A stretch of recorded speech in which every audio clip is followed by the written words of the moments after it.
Right, there we are. Right, okay. Are you going to mute? Are you going to mute everyone? No, I'll leave it. I'll leave. Are you muting everyone, Chris? Noisy, they'll have to turn themselves off. But I think we'll leave it on for the moment. If anybody gets noisy, we'll have to hit them.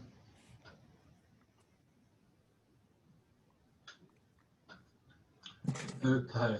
So if you share your screen, Steve, and away you go. That's it.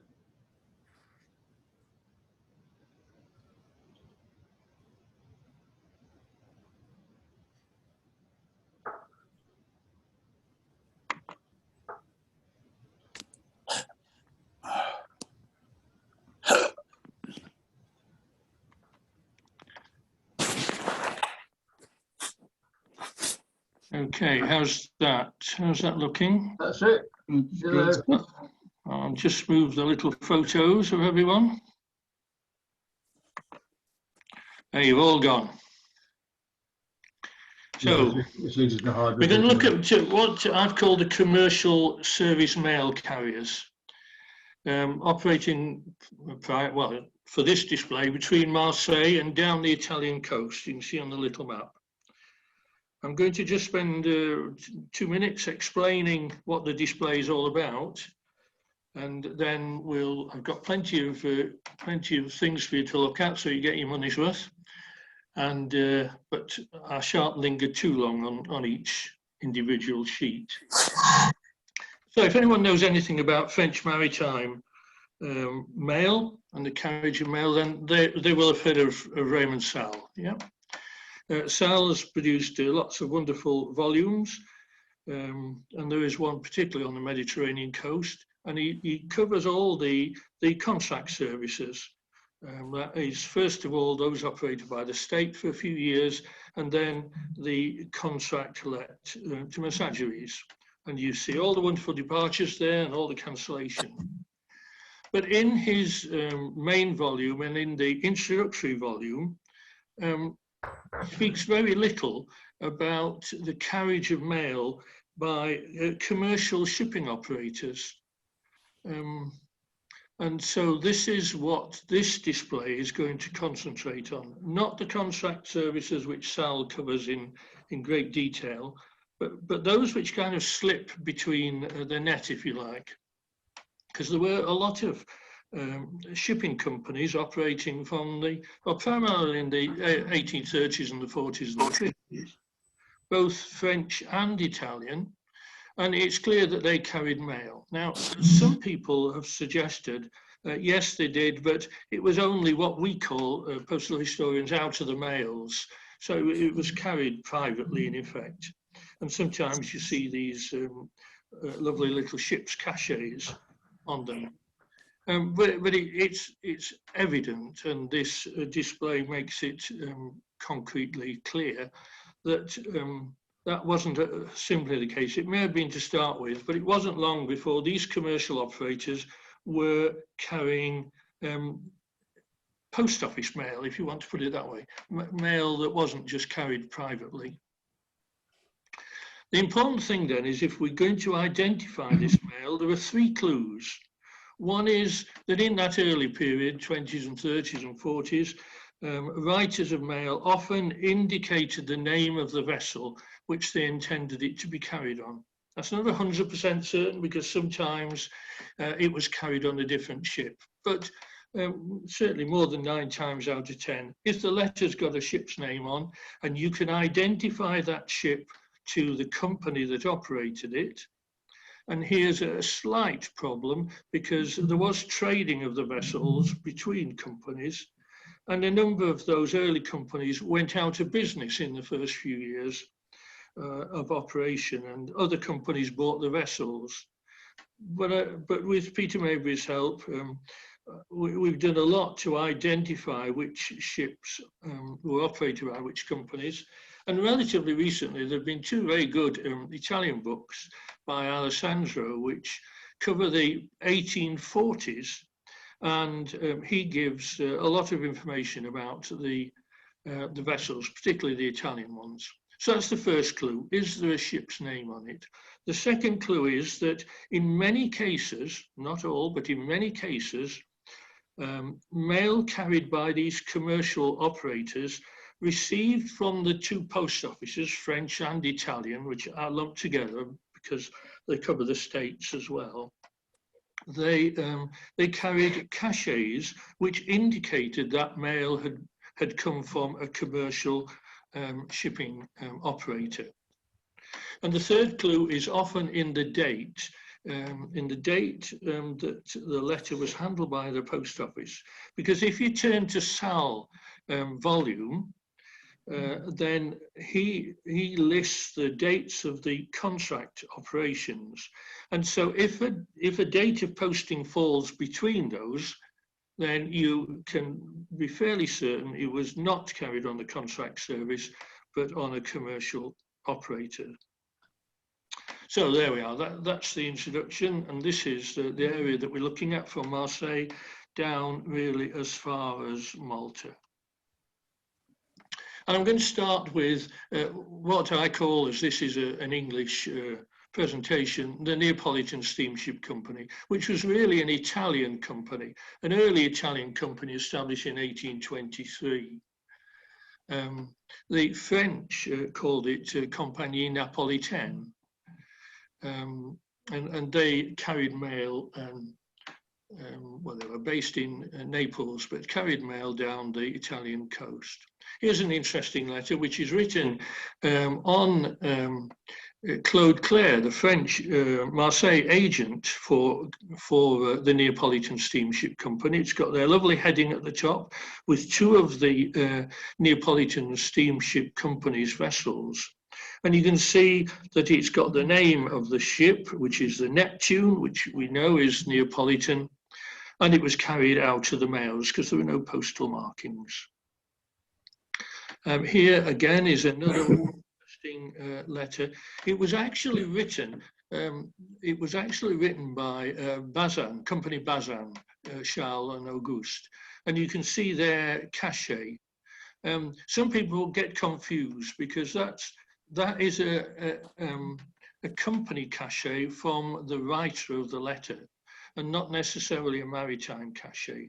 They would have intended that letter being carried on their own vessel, which was the Sully, but it's clear looking at the timetables, Bazin's timetables, that the Sully didn't operate till the 23rd. So the cachet in the centre shows that it was handed to Claude, the French agent for the Neapolitan Steamship Company. And then it was carried on, he wrote that it was carried on Francois I. That's his French version of the Neapolitan steamship's name. Now, here's an example of another letter here.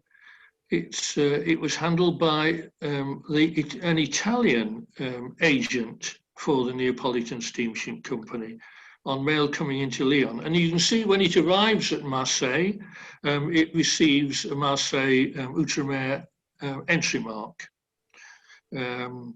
In that case, the charge would have been 7 décimes on arrival, which was 6 for the inland postage and 1 for the ship's captain. In these early days, he received the 1 décime of voie de mer.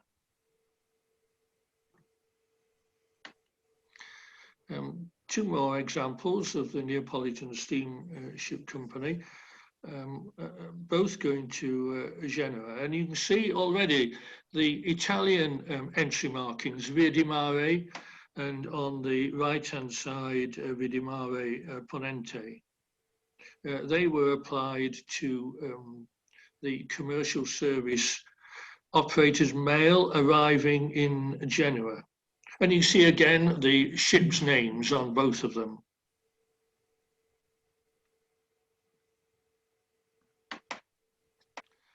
Another interesting one, I've got lots of their mail. I've selected the ones which are most interesting.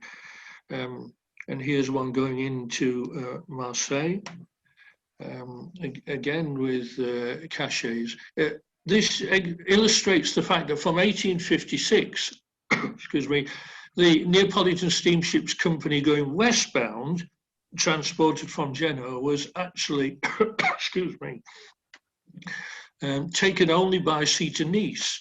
And then it was found to be faster to take it overland via Antibes and Draguignan into Marseille. So you have the entry mark from there as it crossed the border, as it were. And there's the vessel's name, Capri.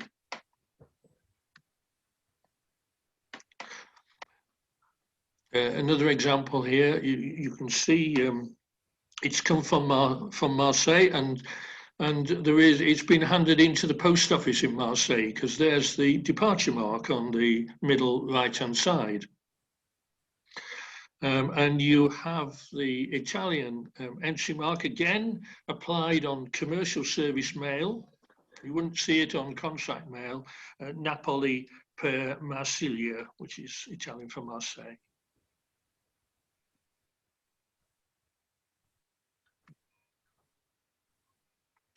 Now we turn to perhaps the most important French company, in my opinion, and that's Freycinet.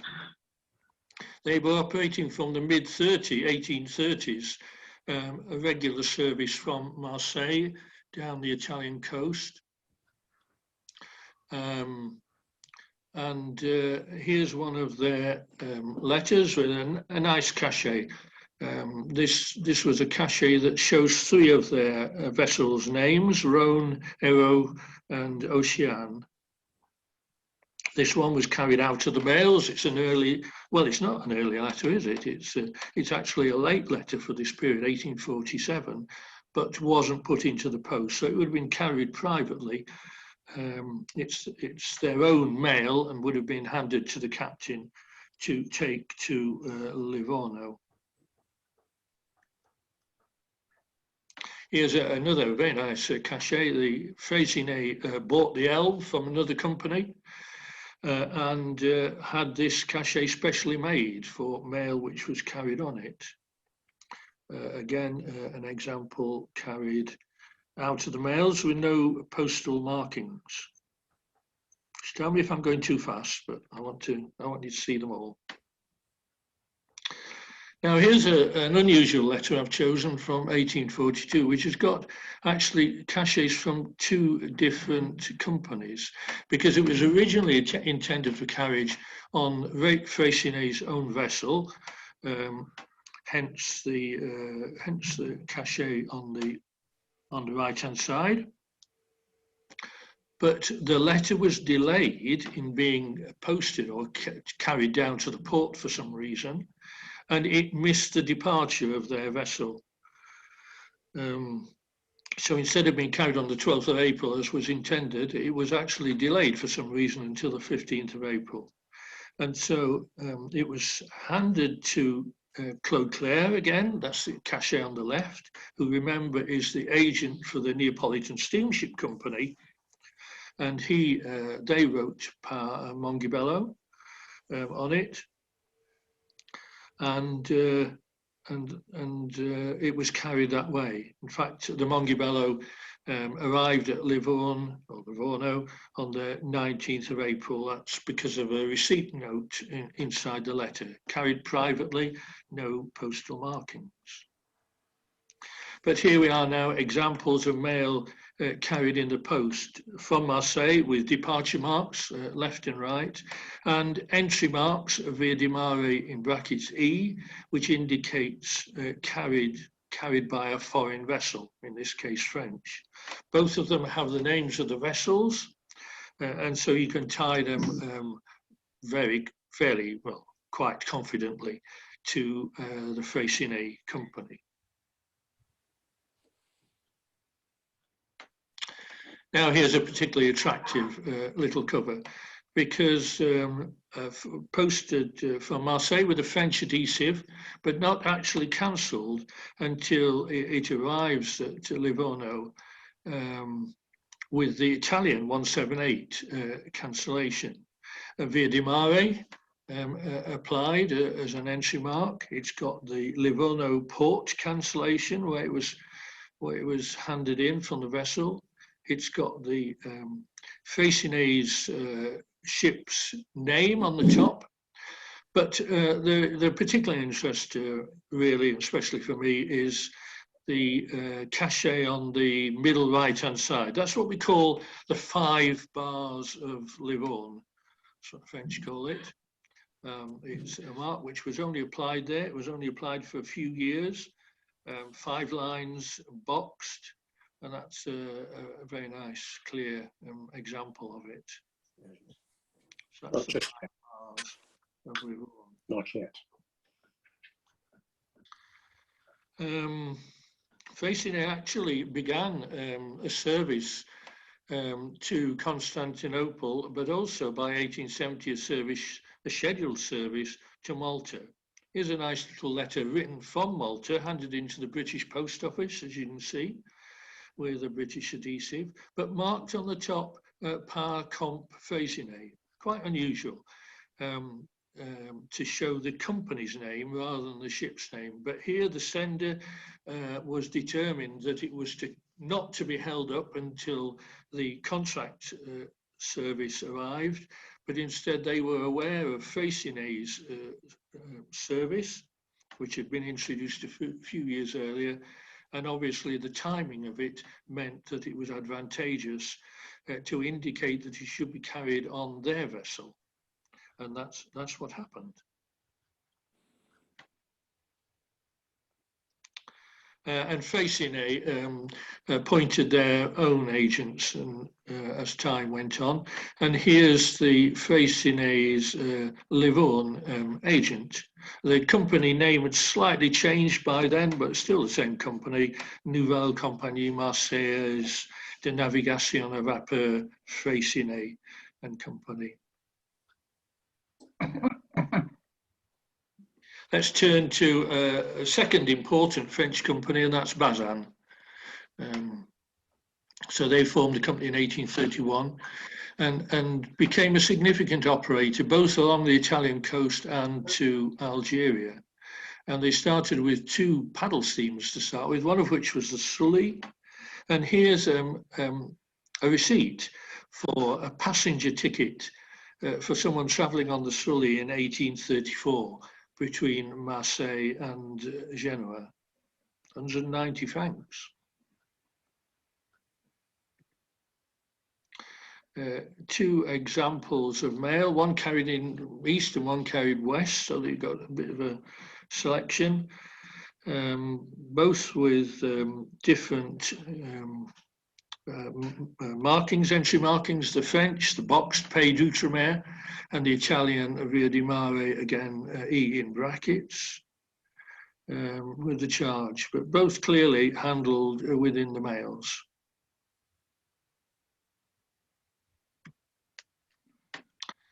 Quite a significant operator from Italy, Raffaele Rubettino, based in Genoa. And he operated 2 services, one from Marseille to Naples and another from Nice to Livorno, and had 4 vessels. And here's an item of mail carried on his service with the ship Virgilio, excuse my pronunciation, and with a combination of Italian markings applied on the commercial service mail, Nizza Marita and Via di Mare Levante.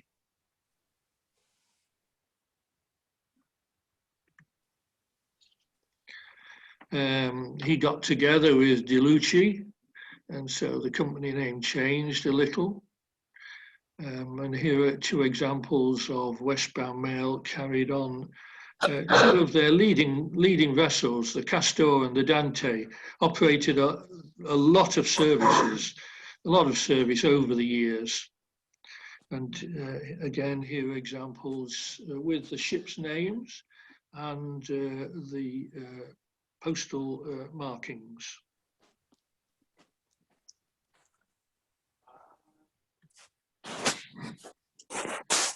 So we've got another Marseille shipping company, Andre and ABEILLE, formed in 1842, but again operating a service. You see, there was, by this time into the 1840s, there was a lot of commercial activity between Marseille and the Italian coastal ports. And clearly a weekly service operated, you know, under contract to the post office wasn't enough.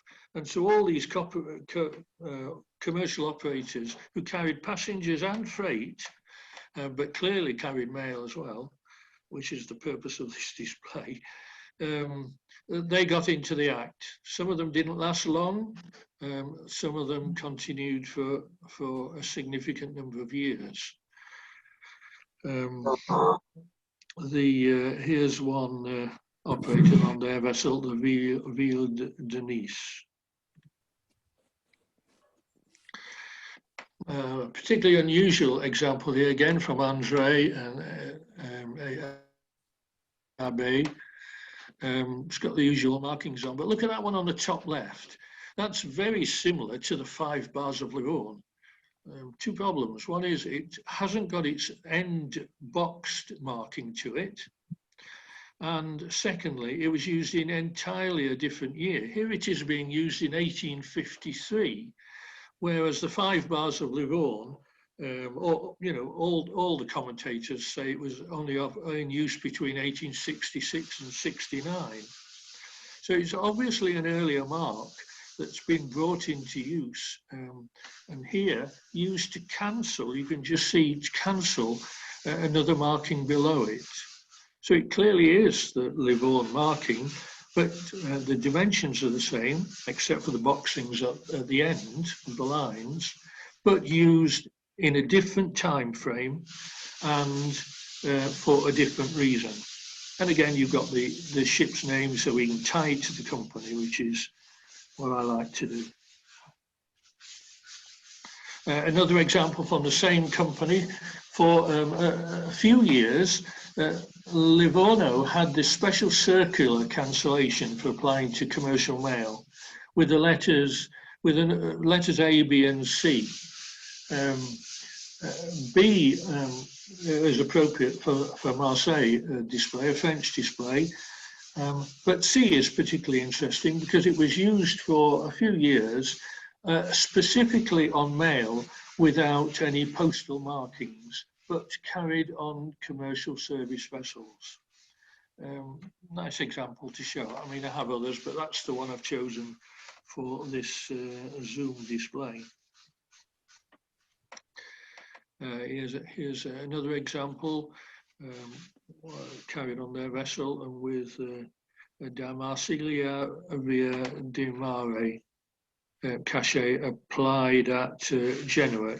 It's also known in black as well as in red.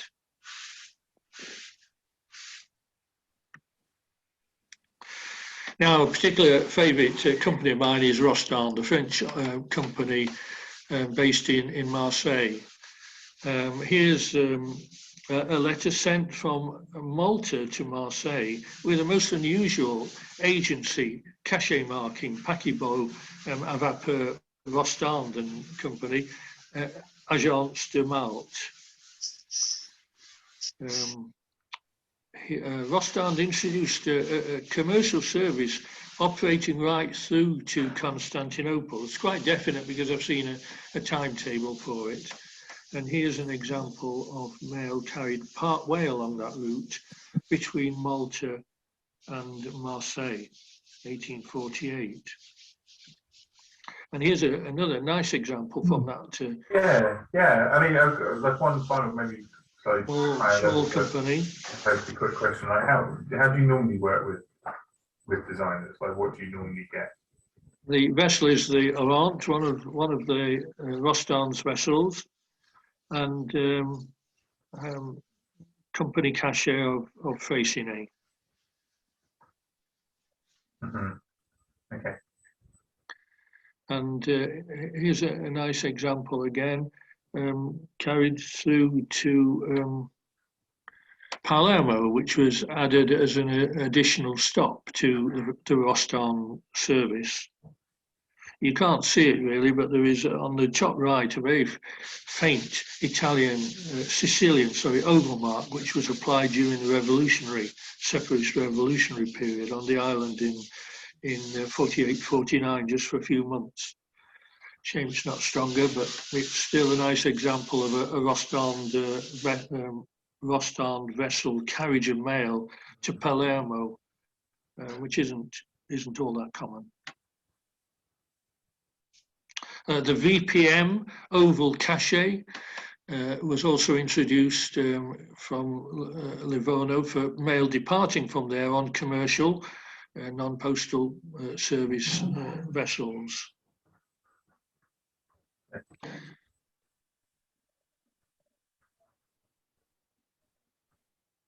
Rostand was particularly interesting in a sense that his service ceased.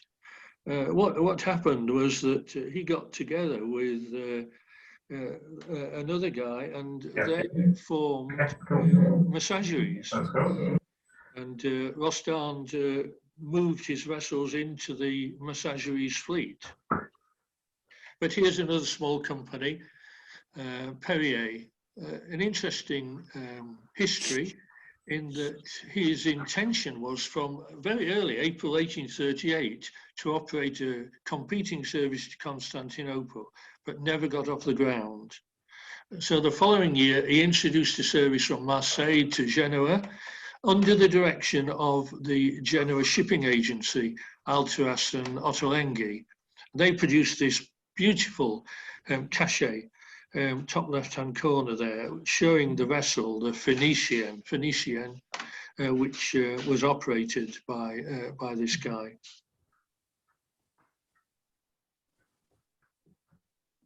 We mentioned Claude before. He was the agent for the Neapolitan Steamship Company. There's nice examples of his later letterheading, showing the vessel names, the Neapolitan steamship names, and a nice example of their own cachet.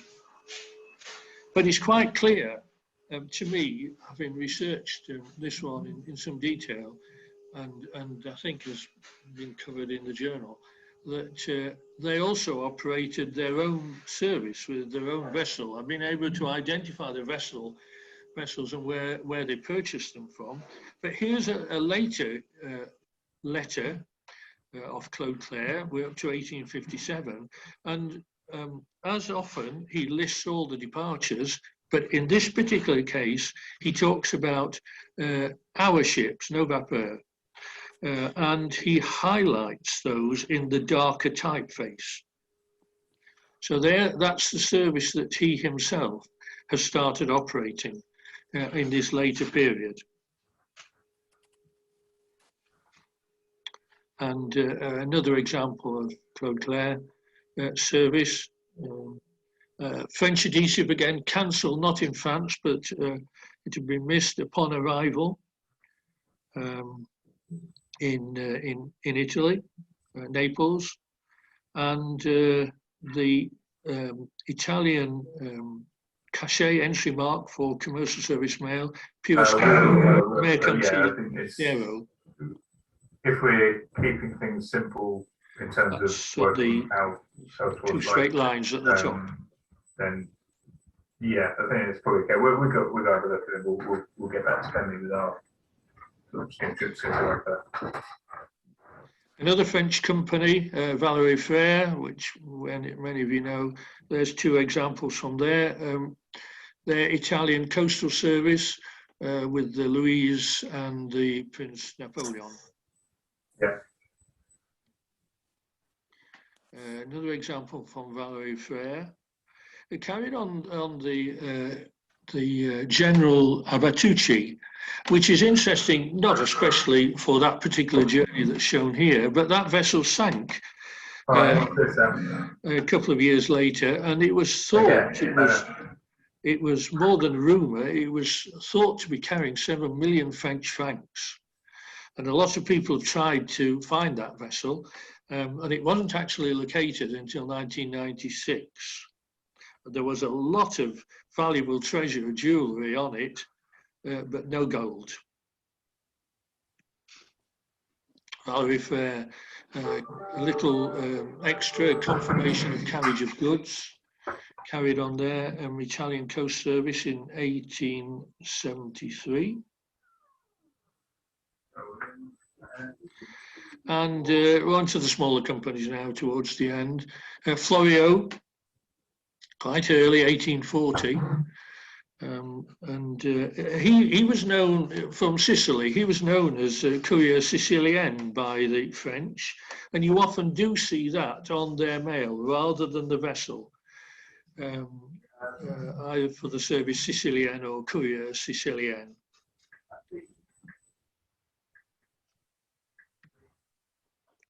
Danavaro operated along the coast in several guises, several different companies, and here's their ship Espresso, and with cancellation from Nice 2656. The Jeanne Bateau Vapeur French cancellation is unusual in that it's not an entry mark as is normal on arriving in France. This actually indicates the origin of coming from the French post service at Genoa. It's slightly unusual in that respect. Here's a company letterheading from Jeanne. Unfortunately, I haven't been able to find an item of mail yet, so we'll have to do with that until I do. And here's Calabro Sicula. They had purchased the Maria Antonietta by this time, operating in their fleet with Italian da Marsiglia Via di Mare and CACHET. Calabro Sicula also had this very nice CACHET that they used on some of their services. Again, an illustration of an actual vessel. Beautiful CACHET, really. Nice example of it. And arrival in France, Marseille arrival mark, which you can see has got SE, D for de Sicily. SE, which the French applied, not always, but sometimes specifically to identify commercial service mail arrival, service étranger.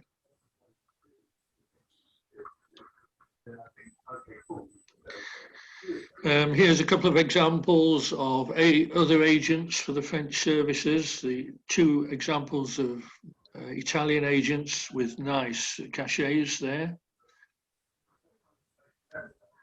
And then I'm going to finish with some final examples of the commercial service mail cachets applied specifically within the Italian ports, but where, so I can identify it to the port and the fact that it was commercial mail, but there are no ships' names. So here's one from Naples with Nazionale in the cachet. Here's one from supplied at Genoa, Francia Via di Mare. You do see that in several different sizes. Here's one applied at CIVITA. It's similar to the 5 bars of Livorno, but different. It has more bars, and it's known by Sal as the Grille de Rome. CIVITA, of course, was the port for Rome. But that's a nice example applied on French adhesives. Here's another one. The Via di Mare had a number of different sizes, and this is one that was peculiar to CIVITA.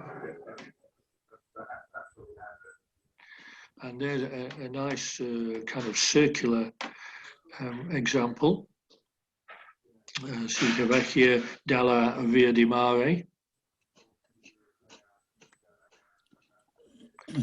Particularly nice one, also applied there in that it's got the French SE cancellation on arrival at Marseille, but it's also got the Italian CIVITA VECCHIA Bastimento di Commercio, signifying by both countries the carriage on the commercial service.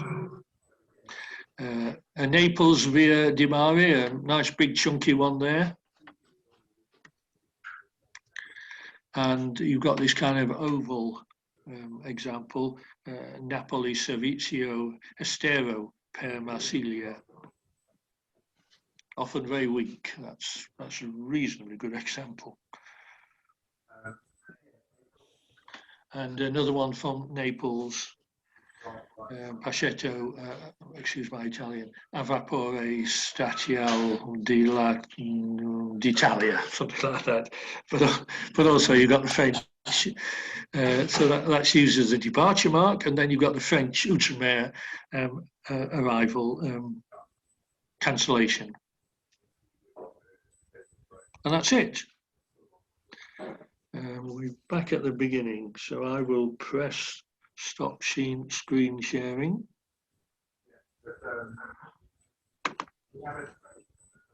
Over to you, Chris. Thank you very much, Steve. That was a very, very comprehensive display, and I don't think many of us have seen things that much between France and Italy, and it's stuff, a lot of it that you've just found yourself and hasn't been fully described in French at the moment. Right. Has anybody got any questions? You can either do it through the chat box, or you can ask if you wish. When everybody's stunned. Is there a good book available for this? Pardon? Yes, I've got 5 books to show you. One is Raymond Sal his first book, which covers stuff in general, but has a very small section on the Italian coast. And he mentions in a few pages the commercial services. His main volume 2, which covers the Mediterranean, looks at the contract services. So that's kind of valuable addition to be able to help. He doesn't mention commercial ones. We've got 2 nice modern books by Alessandro Orsini. There's,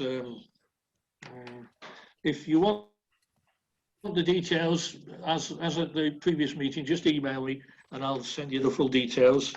He lists very usefully a lot of the Italian companies and a bit about the French companies, and he gives departures during the 1840s. It covers 1840 to 1850. And then we've got a nice little book by Umberto Del Bianco, and he just shows all the various different cachets and cancellations which were applied to maritime mail from Italy. Italian book, obviously, but useful. Thank you. A lot of further field for research, I think, there. Okay, then. Right, there's no more questions then. I think I'll mute everybody this time. Somebody got this telephone in the background there, unfortunately, which is rather, I assumed everybody would keep off the phone, but somebody was on. So I'll mute everybody, and then Mick will have to unmute himself when he starts. Are you ready, Mick? Yes, okay. Okay. Yes, there's somebody chattering away in the background. I don't quite know why.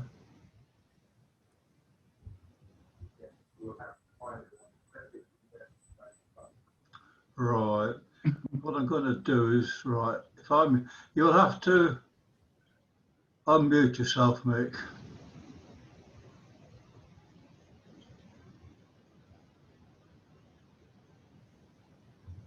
Okay, that's okay then. Yeah, right, we can hear you now. And I muted everybody else. Yeah. Okay, so off you go.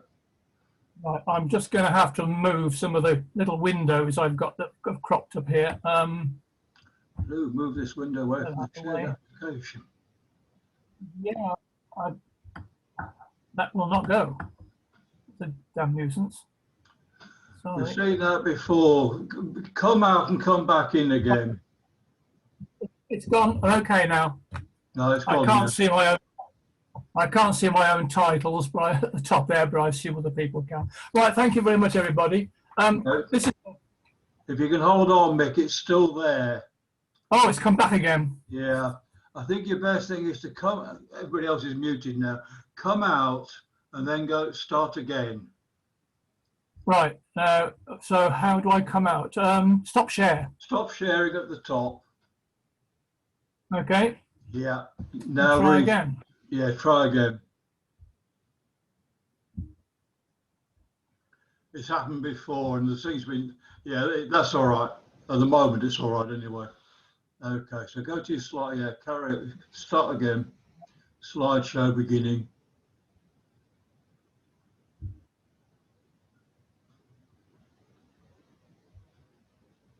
That's it. On my breath. That's Yeah, it. that's at the moment. That's okay. Yeah, it's glitch. Off you go. Okay. Well, thank you very much.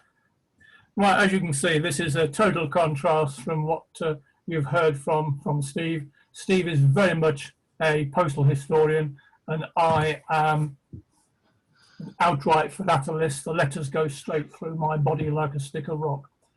So it's stamps you're going to be looking at. The 50 centime Joan of Arc issue. I shall give you a brief introduction to the background for the reasoning of this stamp issue. We'll have a look at how the stamp was designed and printed, and then concentrate then on the booklets, both in their printings and their usage on cover. So there's a little bit of postal history if you're interested in rates at the very end. Right, the stamp you see in front of you, the 50 centime Jeanne d'Arc, was issued to commemorate the 500th anniversary of the relief of Orléans by troops led and inspired by Joan of Arc. You will all know the story, but it is worth reminding ourselves of its significance. The Dauphin, the future Charles VII, furnished Joan with a small force of troops, which she led from Chinon to Orléans. And on the 29th of April 1929, while a French sortie distracted the English troops on the west side of the city, she entered unopposed by its eastern gate. Bringing needed supplies and troops into the besieged city, she inspired the French to a passionate resistance, and through the next week led the charge during a number of skirmishes and battles. And it's on the 8th of May, the siege was broken and the English retreated. Having saved Orléans, the French had effectively turned the tide of the 100 Years' War.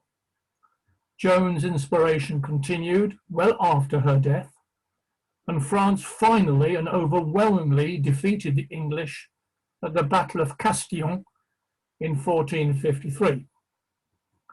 Interesting to note that unlike the Battle of Agincourt in 1415, the Battle of Castillon has yet to be commemorated on a British stamp. In fact, the battle was a complete whitewash, or that's not the right word, complete catastrophe for the English. I was about to say the British, the English. I think the French lost, I think, 200 troops, and the English lost 4,000. Basically, the English were still relying upon their longbows, which had served them well in Agincourt, but the French had learnt the art of artillery. After that, festivals known as the Fête de Jeanne d'Arc, celebrating the relief of Orléans, have been held annually in Orléans since their inception in 1430. That's just 1 year after the event. Although during the French Revolution, of course, they were temporarily suspended with the suppression of the church. On the slide in front of you, you can see from left to right the painting Entrée de Jeanne d'Arc à Orléans, created by Jean-Jacques Chéret in 1887, and which is now on display in the Musée des Beaux-Arts in Orléans. In the middle, left centre, a souvenir medallion from the fête in 1870. In the middle, a 1913 postcard depicting the annual festival. And then finally on the right, a souvenir brochure of the festivities in 1988. Originally the festivals were held just for 1 or 2 days, 7th and 8th of May, but occasionally they go on for a week or two, as you can see in 1988.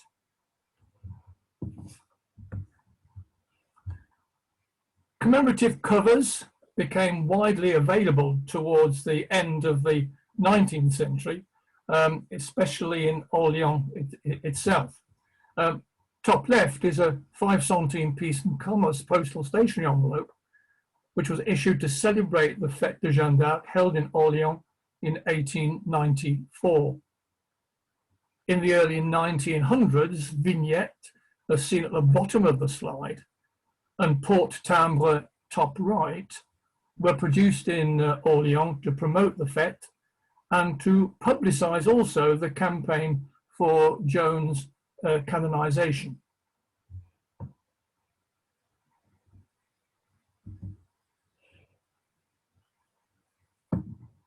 Both the 500th anniversary of Joan's birth in 1912 and her canonization, which eventually took place in 1920, had been ignored by the postal authorities.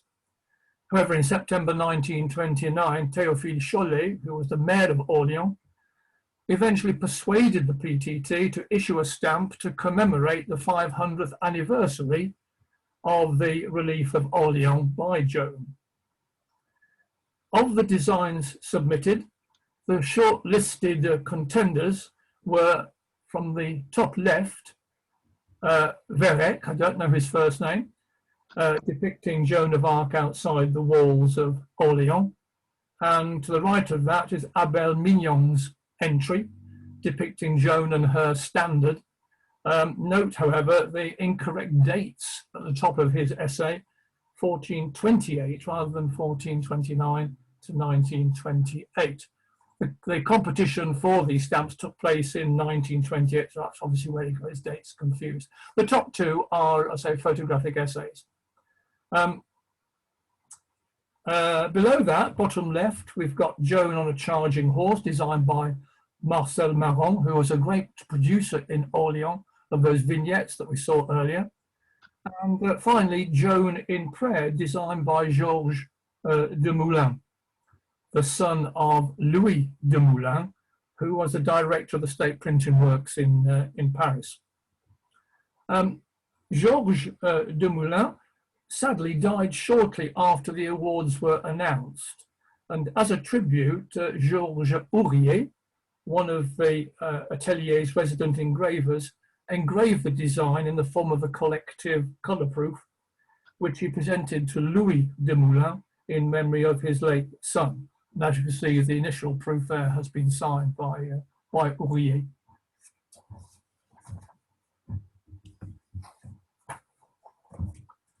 The first prize was awarded to Gabriel Barlang, whose design is shown here on the left, and it may well have been inspired by Jean-Jacques Charest's painting that we saw in the opening slide. The task of engraving the stamp was given to ABEILLE Mignon, who had been one of the runners-up in the competition. However, before proceeding with the printing, Louis de Moulin, the director of the state printing works, whom we've met before, and ABEILLE Mignon, the engraver, was summoned before the Undersecretary of State for the PTT. In order to appease the very vocal anti-monarchist lobby, they were instructed to render the royalist fleur-de-lis on Joan of Arc's standard less prominent. Further modifications were made particularly to her face and hair, as you can see on the so-called improved design on the right. But you can certainly see the difference, particularly in the fleur-de-lis, which are very dominant on her standard on the left, but are only sort of echoes of them on the right.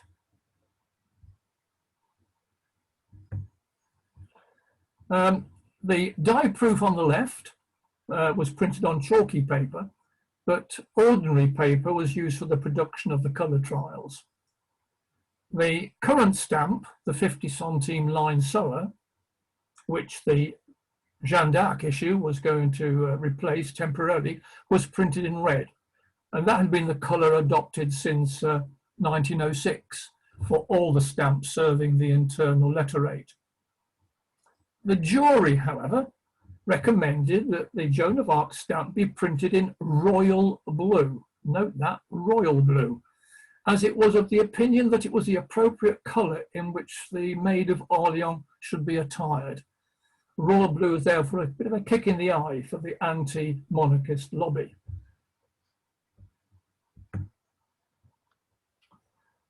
Production of the electrodes began early February 1929, and printing commenced on the 14th of February and continued to the 11th of June 1929. And on the left you've got the first and last days of printing. There was no official first day of issue, but the earliest date known is the 2nd of March 1929, found on mail from the capital, which you can see at the top there, and from towns associated with Joan of Arc. Here we've got one from Orleans in the middle, with the very attractive slogan postmark, and from Reims at the bottom, where the coronation of Charles VII took place. Bottom centre is an example of private advertising that was applied by the company ABEILLE to the gutter margin of the sheets. Now we come to the booklets, where we'll see a considerable amount of advertising, both on the covers and in the margins. Production of these booklets commenced in March 1929, and the first printings were off flat plate presses. And such printings can be identified by the centre margin of the booklet, which equals the width of half a stamp, and the panes are stapled to the cover. In the rare cases where the sheets have not been guillotined accurately, the printing data may still be visible. And here you can see the bottom left of the booklet, B20330, representing respectively the press operator's ID, the B, the date of printing, the 20th of March, and the press number 30. The booklet covers were not printed, though, by the post office. They were printed by Carlos Courmont, who was also responsible for obtaining the advertising contracts. The covers were delivered then by Courmont to the post office, or to the PTT, for the final assembly of the booklets. Booklets that were going to be distributed throughout the whole of France, the so-called national distribution, displayed a standard serial number in the top left-hand corner of the front cover. And here we can see in the extract, the bottom left there, S165, series 165, and the cover on the right shows again the top left-hand side, series 166. So these are booklets to be sold all over the country and had advertising that would be applicable anywhere in France.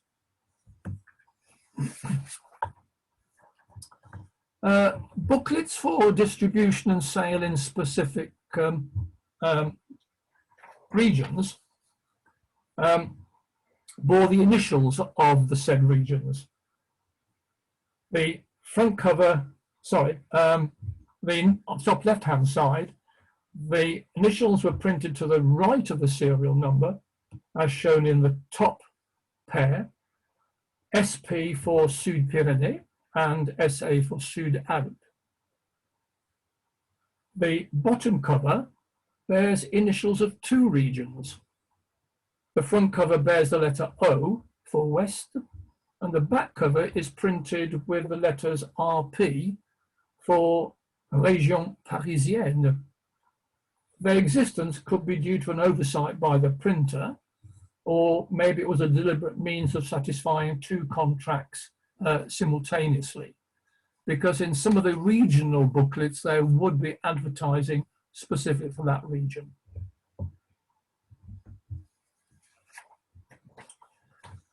Booklets for distribution in specific départements were not allocated a serial number, but were printed with the name of the target département. For example, we've got the Doubs, top left. Likewise, booklets for distribution and sale in specific towns were issued without a serial number, but with the name of the town in its place. And here we can see Vichy shown top right and Rouen bottom left, which is rather a nice cover as it depicts Jeanne d'Arc's martyrdom at the stake. In these categories, the advertising was very specific to the localities, and the numbers printed obviously were much less than the departemental productions or the national productions. Other towns associated with Joan of Arc, again we've got Reims here, promoted themselves on booklets covers which were distributed nationally. So that bottom right hand one is for national distribution. You can see that with the serial number S171, but it has localized advertising.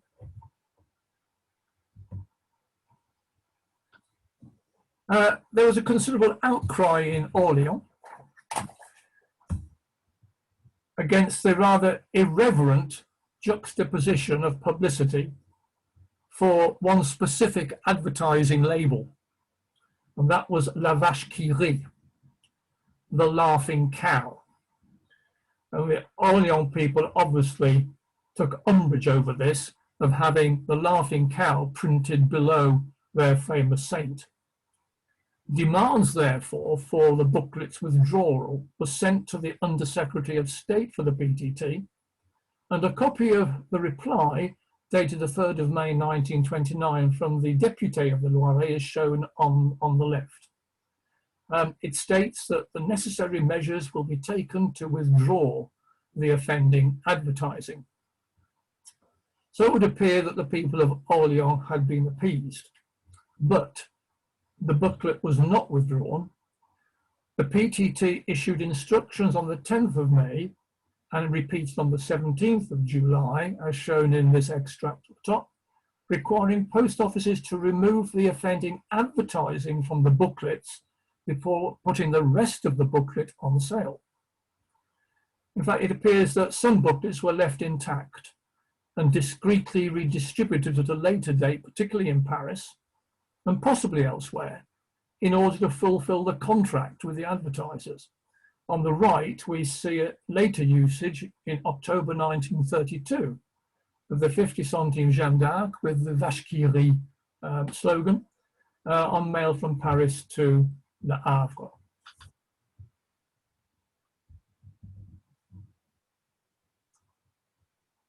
Another interesting booklet is known as the Histoire de la Chemise series, which was a monopoly printing commissioned by the Toile d'Avion fabric manufacturer.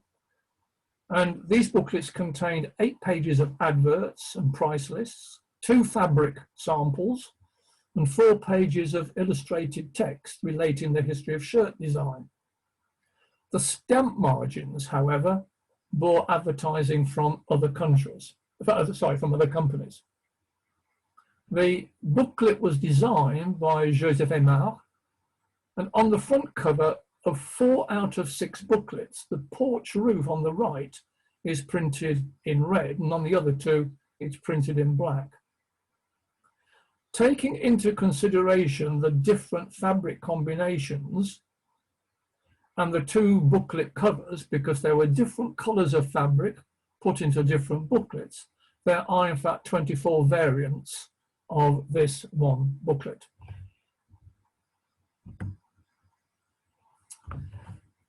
A number of the flat plate booklets were printed to special order and in very limited quantities, the so-called private printings. The advertising on both the covers and the sheet margins were devoted entirely to promoting the product of the one client, who could then use his booklets to frank his own mail or to pass them on to his customers. Such booklets had to be collected in person from the post office in the town printed on the spine of the cover. The cover here of the Lux radio booklet is regarded as one of the finest examples of Art Deco design produced by the CACHET advertising agency. 3,000 copies, just 3,000 copies were delivered to Lourdes for collection. And you can see on the extreme right hand, you can see the name of the town, Lourdes, in the spine.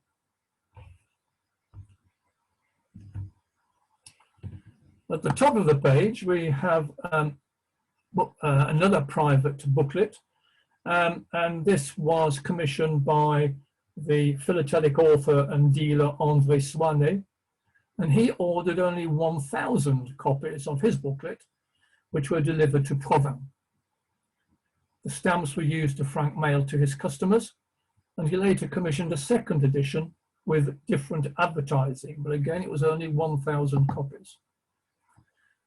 And at the bottom, we have a larger order, well, in terms of private printings, of 5,000 copies, which was placed by FRERES, a manufacturer of health food products in Bordeaux. Each customer purchasing 10 kilos of the company's fruit products received one booklet free of charge for use on their personal mail.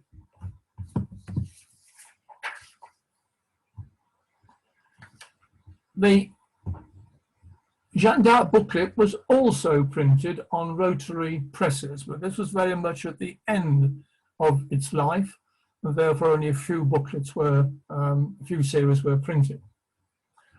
Bi-coloured covers were introduced, and a very small quantity of series 167 was mounted in an experimental cover design seen top right, in which the normal zigzag border was replaced by a sawtooth pattern, and the heading was printed in an Art Deco typeface. Booklets printed on rotary presses have a wider gutter margin of 20 millimeters, which is glued to the cover rather than being stapled. In addition, 1 in 4 booklets displays the sheet number on the left-hand pane. Bottom left is an imperf copy of this rotary printing.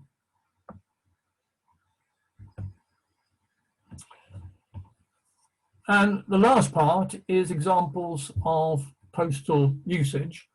And we start with postal usage of the private printings, which are perhaps the most difficult to find on cover. On the left, we see a printed cover with a stamp from the Catalogue Gallier booklet commissioned by André Soignet in Provins. So that's been dispatched to one of his customers.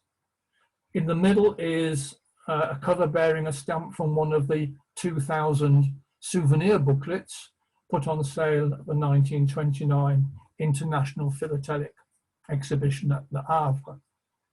And on the right, we see 3 examples of the stamp from the FRERES booklet used to pay the £1.50 foreign letter rate on correspondence from Bordeaux to Geneva.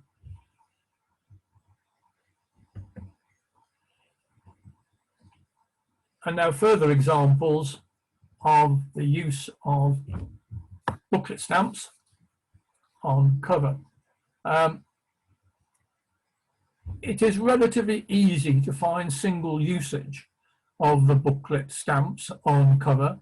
I don't think the users objected to that little bit of extra spittle that was required to stick the band on, the advertising band on. Multiple copies are few and far between, simply because I think, again, that too much licking was involved and therefore the marginal inscription was removed. But here's some nice examples of single usage. On the left-hand side, we've got an airmail item from the period 1929 to 1937, when the PTT promoted its airmail service by waiving sometimes the 35 centime airmail fee on selected items of mail. The maximum amount of airmail permitted on any flight was 10 kilos, but if the full capacity was not achieved with fee-paying mail, the difference was made by upgrading normal surface mail, and the cachet lettres transportées exceptionnellement par avion was applied to publicize the confession. On the right, we have a maritime cover. During 1929, the paquebot annex service, which operated between Cayenne in French Guiana and Fort-de-France in Martinique, departed every 28 days in order to connect with the Saint-Nazaire, Cologne, Le Havre shipping route. This cover on the right was probably carried on the paquebot annex, which left Cayenne on the 13th of June to reach Fort-de-France on the 19th of June, and was then transferred to the Macquarie, which sailed from Fort-de-France on the 5th of July and arrived in Le Havre on the 18th of July.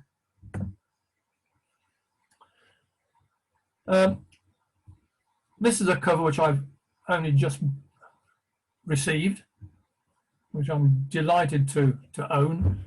An example of ship to shore mail. In 1929, a certain Dr. Lyle Adams devised a means to deliver and pick up mail from a ship using a light aircraft. This is in sharp contrast to the catapult systems that had been used prior to that and sometimes later. The principle was a hook dangled from the plane, which would engage in a large loop held by steel tubing on the deck of the ship, and in this case, the SS Leviathan, to which was attached the bag of outgoing mail. A platform and canvas trap were also assembled to catch dropped incoming mail. The Leviathan left Cherbourg for New York on the 2nd of June with a scheduled pickup on the 6th or 7th of June. Attempts to pick up mail by the plane were made on both days, but failed due to adverse weather conditions. Mail prepared was later returned to the senders, marked delivery and pickup postponed. On the 12th of June, the SS Leviathan was outbound heading for Europe, and another attempt was made 60 miles offshore. Clearly, the covers, though, from the earlier attempt were still available. The pilot was able to drop a mail of bag into the pickup frame, but the collection was far from easy. Only after 13 attempts did he succeed in picking up the mail bag and wheeling it into the plane.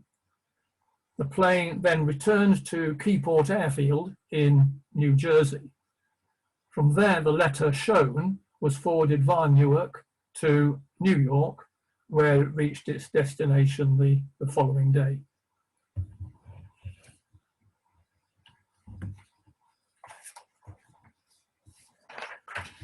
On the left is a registered letter to the territory of the Tsar, occupied and governed by the United Kingdom and France from 1920 to 1935 under a League of Nations mandate. As a result of this status, mail from France to the Tsar was sent at internal rates. And here we have an example of the internal registration letter rate of £1.50 franc. On the right, the foreign registered letter rate of 3 francs, which consisted of the £1.50 franc registration fee and the £1.50 franc postage, has been applied to an item from Paris to Buenos Aires. The covers now are getting, one would say, slightly more philatelic, but this is the only way we're going to find such large numbers, large panes, multiples on cover. The cover on the left was flown on the first flight to establish a direct service from France to Réunion via French Equatorial Africa and Madagascar. The plane took off on the 17th of October, called in at Bangui on the 23rd of October, and arrived in Réunion 10 days later. This time, this cover here was one of those dropped off at Bangui. The one on the right is good example of a crash envelope. On 14th of December 1929, the Newport Delage 641 took off from Algiers on its third leg from Paris to Hanoi. Contact was lost over Tunisia, and it was not until the 23rd of December that its wreckage and the bodies of the crew were discovered on a beach east of Tripoli by a passing Italian ship. The above cover then, this frank with a complete booklet pane, was part of the salvage mail. It was returned to Marseille, where it arrived on the 3rd of January 1930 and received a courrier accidenté cachet, and on the reverse a Marseille Saint-Charles date stamp. It was then dispatched once more to Indochina, where it arrived at Saigon on the 29th of January, and from where, unclaimed, it was returned to Coudray-sur, receiving the arrival date stamp of the 8th of March 1930. And finally, this is the largest multiple I've seen of the Joan of Arc booklet on cover. Again, obviously philatelic, but proper usage in a way. It's just a philatelic address. This is an example of the foreign small packets service, which was created on the 1st of July 1930. Prior to this, such items had to go at the letter rate. So the franking on this final item represents the 6th step, 450 to 500 grams, requiring 6 francs postage and 1 franc 50 registration fee. The item has been over-franked by 50 centimes, but I suppose being sent to a philatelic address, they thought it was better to keep the panes looking uniform. Well, there we are. That is my insight into the Joan of Arc booklets. Thank you very much. Thank you very much, Mick. That last item, it's not really it's not really philatelic. I mean, it's probably taking stamps to Standard Gibbons or something like that. That's right. Yeah, yeah. Quite acceptable. Now, if everybody wishes to unmute themselves, they can do now. I did mute everybody because there was some background interference, I'm afraid, with Steve's display. I will say thank you to both of you. That second display, yes, I've got some I've never seen a Leviathan cover before. I must admit, it's a very, very nice item. But some of those booklets, that looks radio. One has to be very careful with those covers because they can be forged. But everything on that indicates that it was one of the covers that was held over to the next day. Because of the multitude of postmarks on the back, it convinced me it's a genuine one. And I think if someone was trying to forge a cover, they'd have put the Leviathan and had the cachet on the front of the envelope, and all the postmarks would have been clearer. Yeah, so I'm very happy with that. They're very tricky things, but I did like the way that some of the publicity, I think it said wine was a food, which I think we'd agree with. Yes, yeah, I agree with that one. Yeah, some of the publicity, but some of those booklets and the publicity, that looks radio thing, it's a beautiful booklet. It really is. Art Deco at its highest. Has anybody got any questions for Mick? Or are we all stunned? It's not a question, Chris, but it was interesting to hear Mick say that the booklets were printed privately for the post office. And I've only recently discovered that the same thing applies to the Red Cross booklets. Mm-hmm. Which does it? Go on. Right, the covers were printed by a private company, yes. Yeah, that's right. The same with the Red Cross, Mick. The covers, yeah, yes. Yes, I think there were 2 or 3 contractors, companies used with that sort of contract over the period of booklet printing. Eventually, of course, the PTT took over. Well, the Red Cross booklets were still being printed by a private company quite recently. And in fact, that is the logical explanation for when there was a reprinting of the booklet covers, the second printing differed quite considerably from the first printing. And this was only in the 80s. Yeah, yeah.